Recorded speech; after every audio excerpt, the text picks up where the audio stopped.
Ele trouxe uma rentabilidade incrível de 29,2% ao ano por 13 anos sem nunca ter tido um ano negativo. Isso foi mais do que o dobro do que a média do mercado S&P 500 nos Estados Unidos. Eu estou falando do Peter Lynch, o maior gestor de fundo já conhecido aqui na nossa humanidade. Super respeitado por grandes investidores como Warren Buffett e Charlie Munger, ele deixou muitos ensinamentos para nós, para investir melhor na bolsa de valores, além de ensinamentos de vida. E o que a gente vai estudar aqui a fundo vai ser esse aqui, ó. One Up on Wall Street, um dos seus maiores clássicos, best-sellers sobre investimento. A gente vai passar aqui no detalhe muitas informações, um grande resumo importantíssimo de tudo que ele explica nesse vídeo, tudo que ele ensina, como investir melhor, como que ele conseguiu essa rentabilidade, qual a sua mentalidade de investidor, o que levou a ele chegar onde ele chegou. E eu vou passar tudo isso aqui resumido para vocês. Esse livro é maravilhoso, já li mais de 3 vezes e eu vou deixar inclusive um link aqui embaixo para vocês baixarem um resumão que eu fiz sobre esse livro. Então vai lá, clica aqui embaixo, gratuito. Eu fiz um resumo de 300 páginas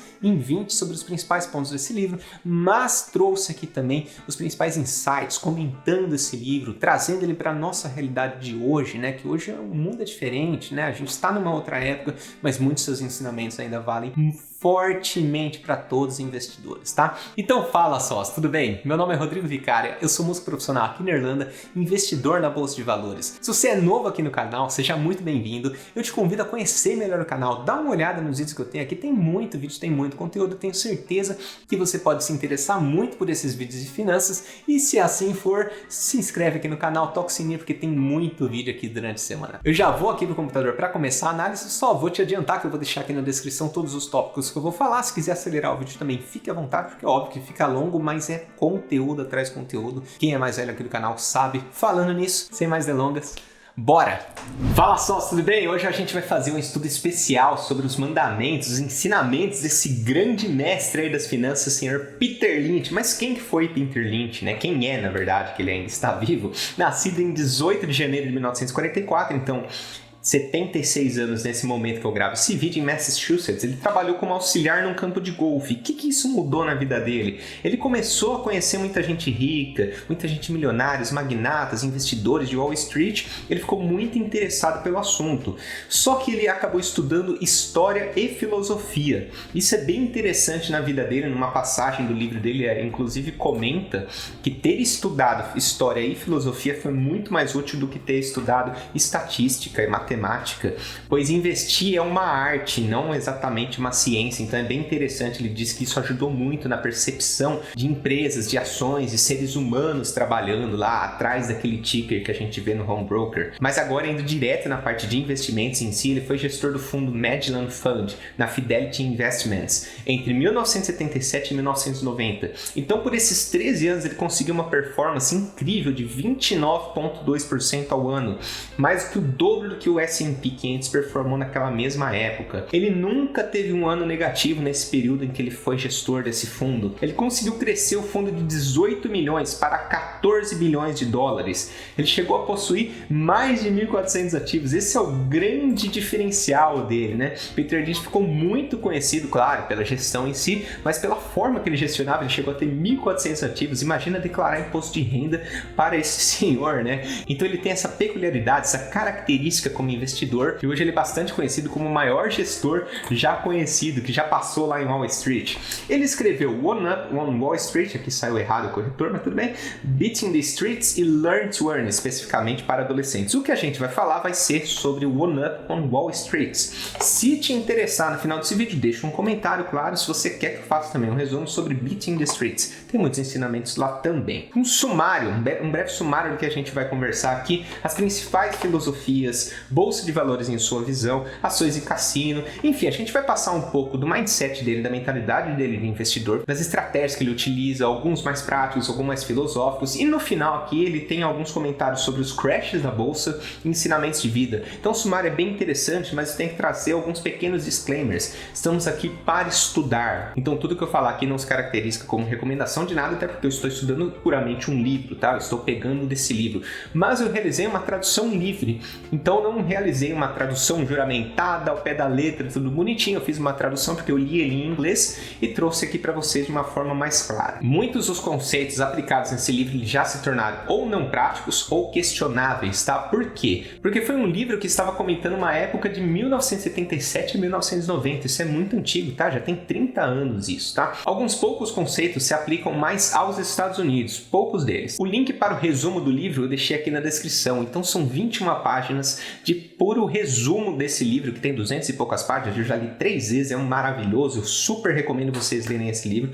Vai agregar muito na vida de vocês como investidores. Você não deve seguir o estilo Peter Lynch, mas isso você vai aprender ao longo dessa apresentação. Logo de cara você já vai entender o que eu tô falando. Conteúdo sem pressa de ensinar, mas com garantia de aproveitamento. Então quem é mais velho aqui no canal sabe que os vídeos são longos, mas eles são conteúdos puros, tá? Então vamos lá. Falando nisso, as principais filosofias do Peter Lynch, né? Qualquer pessoa pode bater no mercado. Ele tem isso muito claro. É isso que ele defende ao longo do livro inteiro. Que qualquer pessoa, uma pessoa física que está atenta não somente às ações, não somente aos preços, mas sim ao cotidiano, o que te agrada, como você é atendido numa loja, se você como consumidor, se seus desejos estão de acordo em querer voltar naquela loja para consumir mais, se você defende aquela loja, se você faz propaganda daquela loja, se você faz propaganda daquela empresa, daquele produto. Então ele diz que todo investidor tem todas as ferramentas necessárias para fazer uma ótima análise de uma empresa. Então você vai ver que durante esse livro ele defende sim essa ideia, mas você vai ver também que ele entrega algumas ferramentas práticas para te ajudar a investir melhor, tá? Então, conforme a gente conversou, não confie num gestor. Isso tá bem claro no livro dele, né? Ele mesmo fala, não confie num gestor, não confie em ninguém, não confie nem em mim, que é um paradoxo, né? Ele escreve um livro para te ensinar a investir melhor, só que ele fala, não confie em mim. Por quê? Porque ele defende que todo ser humano, que todo investidor tem o seu perfil de investimento. Isso é muito importante você seguir os seus desejos, o seu estilo de investimento. O jeito que você investe, normalmente é o jeito que você leva a vida. Isso parece muito filosófico, mas para pensar, se você é uma pessoa mais adepta ao risco ou menos adepta, se você é mais conservadora, como você analisa as empresas, como você cuida dos seus investimentos, do seu patrimônio, se é de uma maneira relaxada, se é de uma maneira mais planejada. Então ele defende muito essa ideia também. Aproveite suas vantagens. A gente vai ter um capítulo específico aqui a respeito das vantagens do pequeno investidor. Só tem sentido escolher suas ações se for para bater o mercado. Aí eu abro uma ressalva que é o seguinte, né? Eu tenho vídeos também que eu comento sobre isso. Ele diz, não vale a pena você investir por conta própria se não for para bater o mercado. Senão você vai lá e investe num ETF que replica o mercado neutro, que replica o mercado como um todo e tá tudo certo, né? Só que nisso eu abro um parênteses do seguinte, né? Existem alguns pontos que você tem que levar em consideração. Se você correr menos risco que o mercado, não tem tanto problema você não bater o mercado. Então, o seu risco tem que estar aderente ao seu retorno, tá? Outro ponto é que você vai ter mais chance de manter a sua estratégia, manter os seus investimentos no longo prazo, se você souber exatamente o que está fazendo. Então, sim, uma das vantagens de você escolher as suas ações é você ter a chance de bater o mercado como um todo. Porém, além disso, você tem que entender que quando você constrói um patrimônio que vá de acordo com o seu perfil de investimento, você tem mais chance de carregá-lo por um tempo maior e assim, de fato, conseguir a sua rentabilidade lá no futuro, tá? Do contrário, você acaba saindo no meio do caminho e se perdendo, tá? Então leve isso em conta também. Invista em algo que você entende. Isso aí parece que é regra-mãe, né? De todos os grandes investidores. Warren Buffett, por um tempão, ficou sem investir em tecnologia. Hoje ele investe bastante em tecnologia, mas muito por conta dos novos administradores lá da Berkshire. Então já é outra realidade também. Ele sempre ficou meio de fora de coisas que ele não entendia. Peter Lynch, inclusive, ele ficou bastante de fora do mercado de tecnologia, mas ele se beneficiou muito desse mercado, a gente já vai entender como. Ações não são para todo mundo, nem para qualquer fase da sua vida. Então, bem interessante ele tocar nesse ponto, porque eu vejo um monte de investidor, eu vou colocar 100% em renda variável. Talvez isso não seja para você, talvez isso não seja para o seu momento de vida, talvez você não precise ter 100%, talvez 10% é o que te atenda. Então, se conheça melhor antes de tomar uma atitude precipitada na bolsa de valores, tá? Seu perfil de risco deve mudar ao longo da vida. Então, no começo, a gente é tranquilo para assumir muito mais risco, depende do momento, você vai assumir menos, teve um filho, teve uma filha, acontece alguma coisa, você vai sempre rebalancear esse risco dentro do seu patrimônio, tá? É mais difícil manter uma ação vencedora quando ela sobe muito do que não vendê-la quanto cai. Isso é um viés comportamental que a gente tem. Então, nossa, minha ação já valorizou 500%, eu vou vender para realizar lucro, né? Então, é muito tentador para a gente fazer isso, e isso acaba afetando a gente muito mais que simplesmente quando ela cai. E por último, história e filosofia. filosofia foi melhor que estatística. Investir é uma arte, não é uma ciência. Adoro essa frase, gosto muito dessa frase. Bolsa de valores em sua visão, tópico 2 aqui. O preço da ação é uma distração fútil. Inclusive ele concorda nisso com Warren Buffett, tá? O Buffett escreveu: a bolsa de valores não existe. É apenas uma referência para checar se alguém está se oferecendo a fazer algo estúpido. Então bem interessante, tá? Eles usam bastante essa palavra estúpido, que eu espero que você não leve de uma maneira muito rude. É que eu não consegui achar uma tradução que exemplificasse melhor o que eles de fato querem dizer, tá? Mas leve isso numa boa. A palavra estúpido é uma palavra mais light no inglês, tá? Enfim, troca de óleo. Qual que é a história da troca de óleo? Ele diz o seguinte, né? Se todo investidor checasse seu patrimônio, checasse suas ações, a cotação da mesma frequência em que ele troca o óleo do carro, a gente teria muito mais investidor muito bem sucedido na bolsa de valores, tá? Ou seja, de 6 em 6 meses, 8 em 8 meses, não sei em quanto tempo você troca o óleo do seu carro, tá? Viagem para a França é um ponto que ele comenta que os casais, eles são capazes de ficar um final de semana inteiro para escolher a melhor passagem para ir para a França, mas eles demoram apenas 5 minutos para comprar 500 ações da companhia aérea que está levando eles para a França. Isso é um erro, né? É isso que ele quer dizer. As pessoas elas gastam muito tempo para escolher, às vezes, uma geladeira, um micro-ondas, qualquer coisa, mas para comprar ações eles tomam a decisão em 5 minutos, tá? 50 mil gestores no mundo errando. E os fundamentos? O que acontece? Muitas vezes você vê os crashes da bolsa. Significa que todos os gestores do mundo erraram, porque eles de fato perdem dinheiro. Quando você vai ver lá num fundo de investimento em ações e ele cai bastante num crash, eles de fato perderam valor de patrimônio. Então estava todo mundo errado? O que está acontecendo? Isso é mais para explicar o seguinte: no curto prazo, o mercado de fato é irracional. Ele não tem muita direção, ele não tem muita simetria, ele é muito bagunçado, mas no longo prazo ele vai seguir lucro, lucro e lucro. Ele até comenta isso aqui. Óbvio que hoje, nos dias atuais, a gente tem que entender que existe uma tendência do quê? Existem novos projetos arriscados como Uber, Netflix, Amazon, Banco Inter no Brasil, a Sinqia, que é o quê? São projetos que não dão lucro por certo período, para quê? Para ganhar força, robustez, volume, ganho de escala, margem, depois ir para cima para buscar o lucro. Então hoje as coisas estão um pouquinho diferentes daquela época, que era 100% lucro, tá? Hoje existem empresas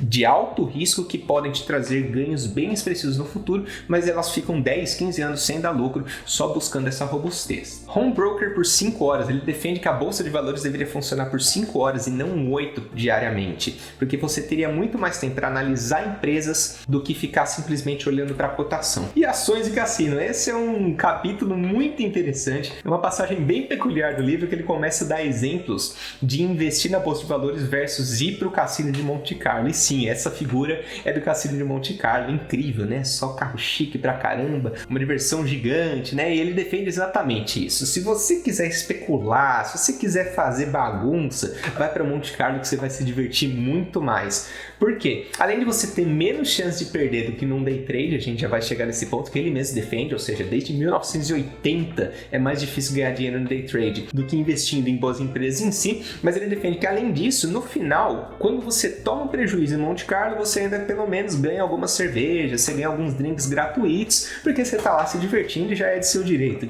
Enquanto na bolsa de valores, no final você ainda tem que pagar uma DARF de imposto de renda, tá? Então é bem legal essa passagem dele. E as vantagens do pequeno investidor, finalmente a gente começa a falar um pouquinho mais do pequeno investidor versus os grandes investidores, que seriam instituições, seriam bancos, tá? Ele defende que qualquer pessoa comum pode fazer o mesmo que um expert de Wall Street. Como? Visitando empresas e consumindo um produto. Os analistas de Wall Street, eles são pagos para ir nas empresas, para experimentar os produtos, para ter um cheiro do lugar, para ter um sentido daquele lugar, como que as pessoas estão trabalhando, enquanto você, como investidor, você pode facilmente consumir e sentir como que é o ambiente lá, como que você está sendo atendido. E, inclusive, muitas das empresas, na época ele investiu em Dunkin' Donuts, Taco Bell, Pep Boys, ele falava que ir nas empresas, consumir o produto dela, ser atendido na fila, ver quanto tempo levava para ser atendido na fila, era uma análise muito mais importante do que o pessoal ficava fazendo lá com relatórios dentro do escritório de Wall Street. E ele fala que isso é uma grande vantagem para qualquer investidor, tá? Isso é uma das vantagens. Limitações de empresas dos analistas, ele comenta que os analistas eles começam a ter muita limitação. Tem que ser maior do que 2 bilhões de valor de mercado,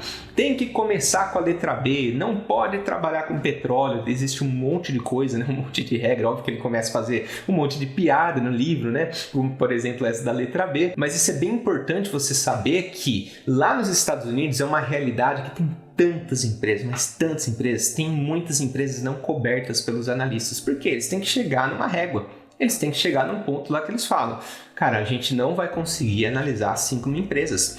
Então, quais critérios que a gente vai adotar para começar esse fundo? E o Peter Lynch, quando entrou na Magellan Fund, eles chegaram para ele e falaram, a gente está com um portfólio de 60 empresas, a gente tem que reduzir para 30, combinado? Combinado. Ele foi lá, aumentou para 90. O pessoal chegou 90, não, desculpa, eu vou reduzir. Ele aumentou para 200. E ele começou a aumentar tanto essa quantidade de empresas, e o pessoal ficou assim, meio perdido, né? O que ele está fazendo, cara? Qual que é a estratégia que ele está utilizando? Como que ele está acompanhando todas as empresas? E é isso que a gente vai falar ao longo desse vídeo também, que é um case bem interessante, como ele cuidava dessas 1.400 empresas, tá? Mas lá existem muitas empresas não cobertas. No Brasil é mais difícil de encontrar, porque a gente tem vários gestores e a gente não tem um portfólio tão gigantesco assim de empresas listadas na Bolsa de Valores do Brasil, tá? É importante mencionar isso. Então, no mercado brasileiro, é mais provável que as empresas já estejam cobertas por grandes analistas, tá? Não estou dizendo que são todas, estou dizendo que é mais provável, beleza? Metas de curto prazo. Você, como investidor pequeno,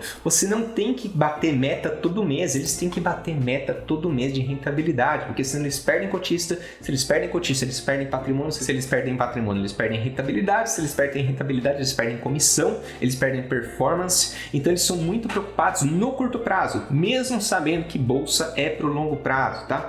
Você não tem essa preocupação, então essa é uma grande vantagem perante os grandes investidores. Analistas gastam 25% explicando o porquê fizeram algo, isso é bem interessante, é de fato o que eles fazem, né? 25% do dia deles é explicando, investir nesse aqui por causa disso, né?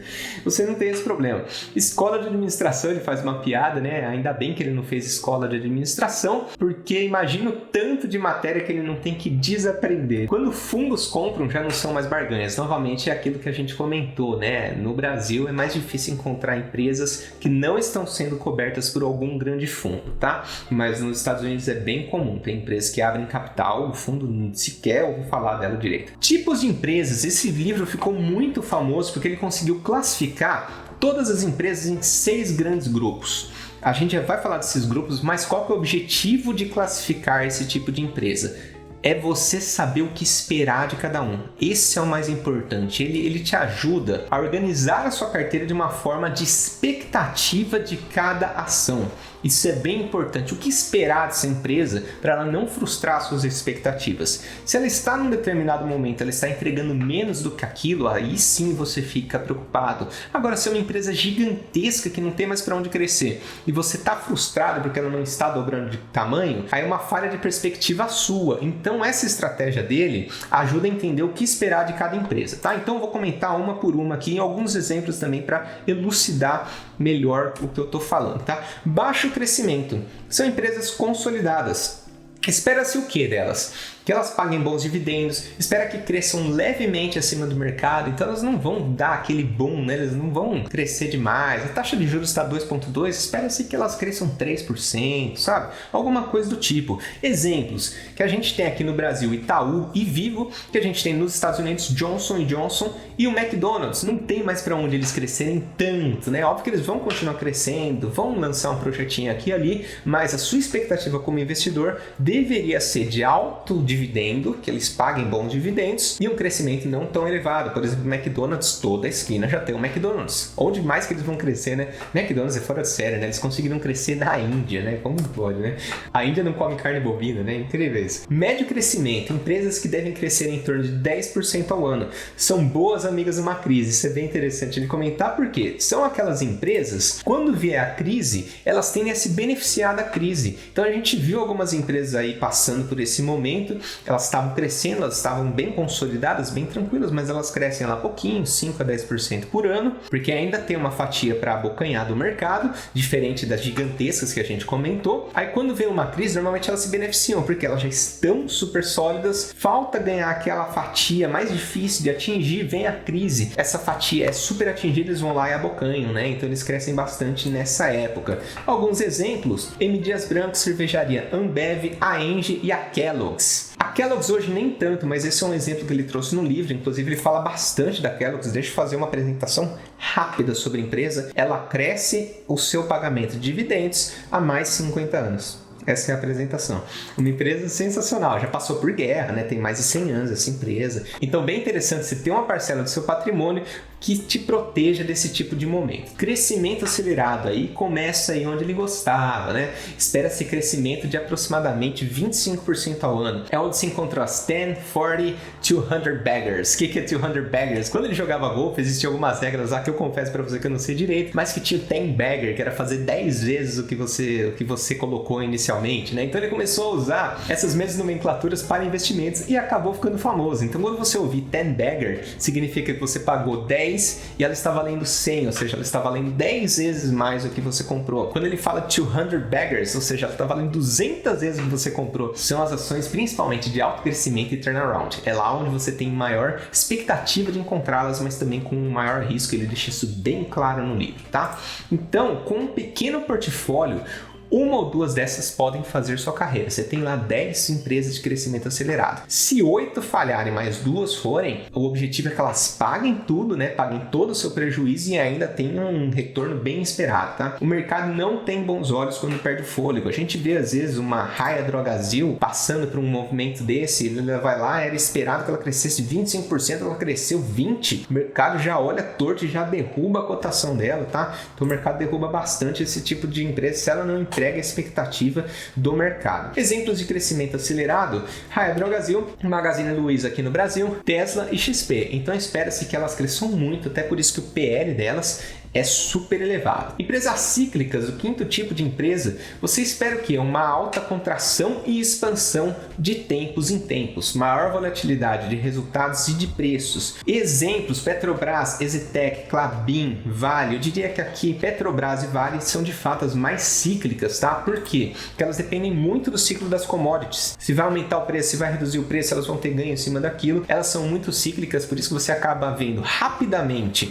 uma contração de uma cotação de 60 para 5 reais e também uma expansão de 5 para 60. Então elas são muito cíclicas tanto na entrega de resultados como consequentemente na cotação. Turnaround, aqui a gente vai falar bastante sobre as dicas que ele dá a respeito de turnaround. Espera-se com baixa probabilidade um crescimento estrondoso. Então tenha em mente que turnaround em geral é mais fácil você perder dinheiro do que ganhar, mas a gente já vai entender como que Peter Lynch trabalhava com elas para sempre ter ganho, tá?